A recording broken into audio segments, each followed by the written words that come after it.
CBDC, RBI ने CBDC को launch कर दिया है। जहाँ तक आप सुन रहे होंगे पूरे देश और विदेश में इसकी चर्चा है, सीबीडीसी और ई रूपी की।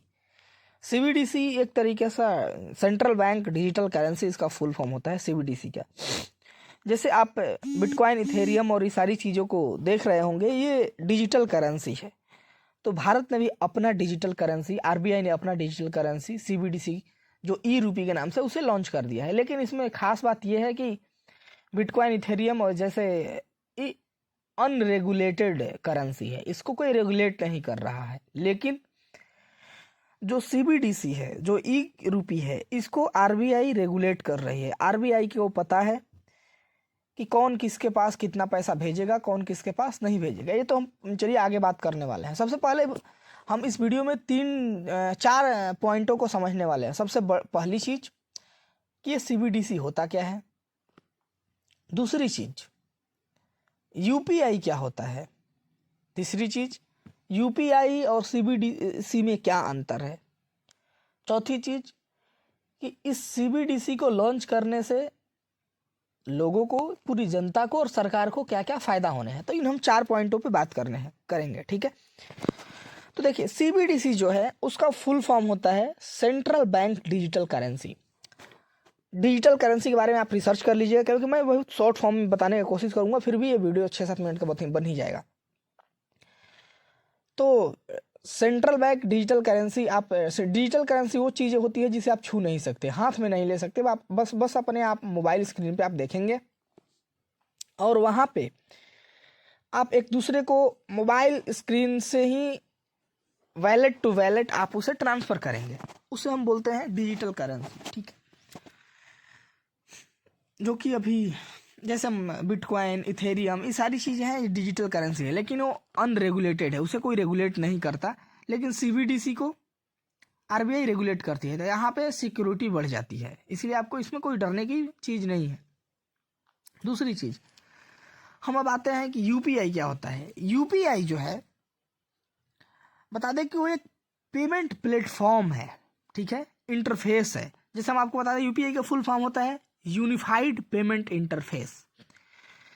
यूनिफाइड पेमेंट इंटरफेस का मतलब ये हो गया कि आप देखिए, आपका जो पैसा है वो फुल किसी न किसी बैंक अकाउंट में रहता है, और आप एक दूसरे को उस बैंक अकाउंट से उस पैसे को एक दूसरे के बैंक अकाउंट में भेजते हैं। तो उसमें पूरा का पूरा बैंक इन्वॉल्व होता है, क्योंकि यूपीआई की ज़रूरत लोगों को इसलिए होती है क्योंकि उनके पास बैंक अकाउंट है, और यूपीआई तभी बन भी पाएगा जब आपके पास एक बैंक अकाउंट होगा।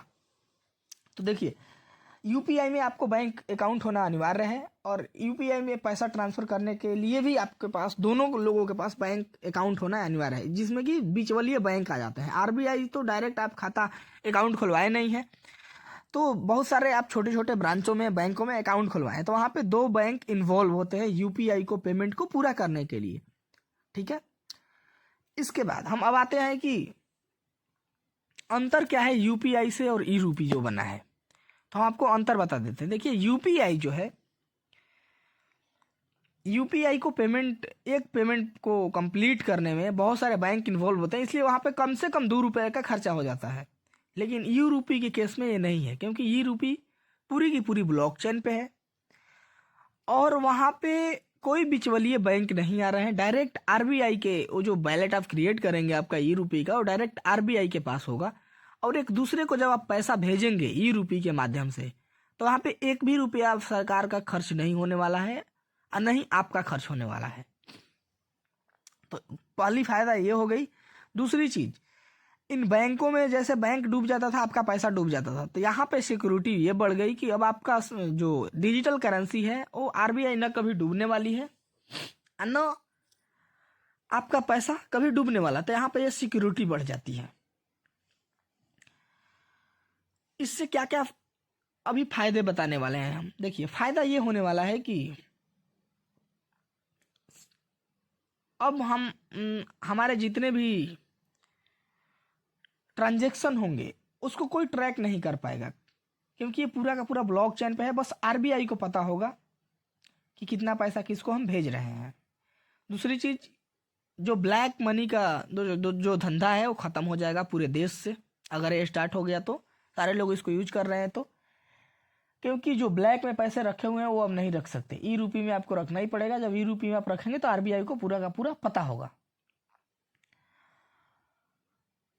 इससे बहुत हद तक आप ब्लैक मनी को इसे छुपा सकते हैं। तीसरी चीज, सरकार को इससे ये फायदा होने वाली है कि सरकार को जितने खर्चे नोटों को बनाने में, नोटों को संभालने में, बैंकों तक पहुंचाने में जितने भी खर्चे आते हैं वो खर्चे खत्म हो जाने वाले हैं। वो खर्चे कहीं ना कहीं ई रूपी, जब हम अपने पैसे को ई रूपी में कन्वर्ट करेंगे तो वहाँ पे कुछ पॉइंट के रूप में कुछ हमें बढ़ा के, अगर जैसे में ऐसा होने वाला है कि आप 1 लाख रुपए ई रूपी में ले रहे हैं तो हो सकता है 1,10,000 आपको मिले, या 1,01,000 मिले, 1,05,000 मिले, वो उस टाइम पे डिपेंड करेगा। तो ये हो गया है पूरा का पूरा ई रूपी का क्या क्या फायदा होने वाला है। तो हमें लगता है कि आप वैसे समझ पाए होंगे। और देखिए सबसे खास बात ये है इसमें कि आपको नोट प्रिंट करने का मौका मिल रहा है कि आप खुद ब खुद अपने फ़ोन से उस नोट को, जितना भी आप जिस किसी को भेजना चाहते हैं उतने का आप नोट वहाँ पे प्रिंट करते हैं अपने ई वैलेट से, और प्रिंट करके उनके ई वैलेट में, उनके वैलेट में आप ट्रांसफ़र कर देते हैं। और इसमें बिचवलिए बैंक ख़त्म हो जाते हैं। जो जितने भी बैंक आपको यूपीआई में पेमेंट को पूरा करने में 2 बैंकों को इन्वॉल्व होना पड़ता था, वो दोनों बैंक कोई इन्वॉल्व इसमें नहीं रहेगा। इसमें डायरेक्ट आरबीआई है और उसका अकाउंट, आपके अकाउंट सब जो है वो आरबीआई के पास मौजूद है। और डायरेक्ट जो आप ब्लॉकचेन का यही खासियत होता है कि विद इन अ सेकेंड आप जो भी ट्रांजेक्शन करते हैं फटाक से उसके अकाउंट में पहुंच जाते हैं और वहाँ पे कोई चार्ज नहीं लगता। तो ये पूरा का पूरा मामला है सीबीडीसी का और ई रूपी का। क्योंकि सीबीडीसी और ई रूपी बनाना बहुत ही ज़रूरी था भारत सरकार के लिए, कि जो आज के डेट में इतने लोग डिजिटली हम लोग जा रहे हैं और डिजिटल करेंसी का क्रेज बढ़ रहा है। तो बहुत अच्छा कदम है और हमें और आपको सभी को बहुत तेज़ी से इसे उपयोग करना चाहिए। तो जानकारी कैसी लगी आप बताइएगा, और अच्छी लगी तो चैनल को सब्सक्राइब ज़रूर कीजिएगा।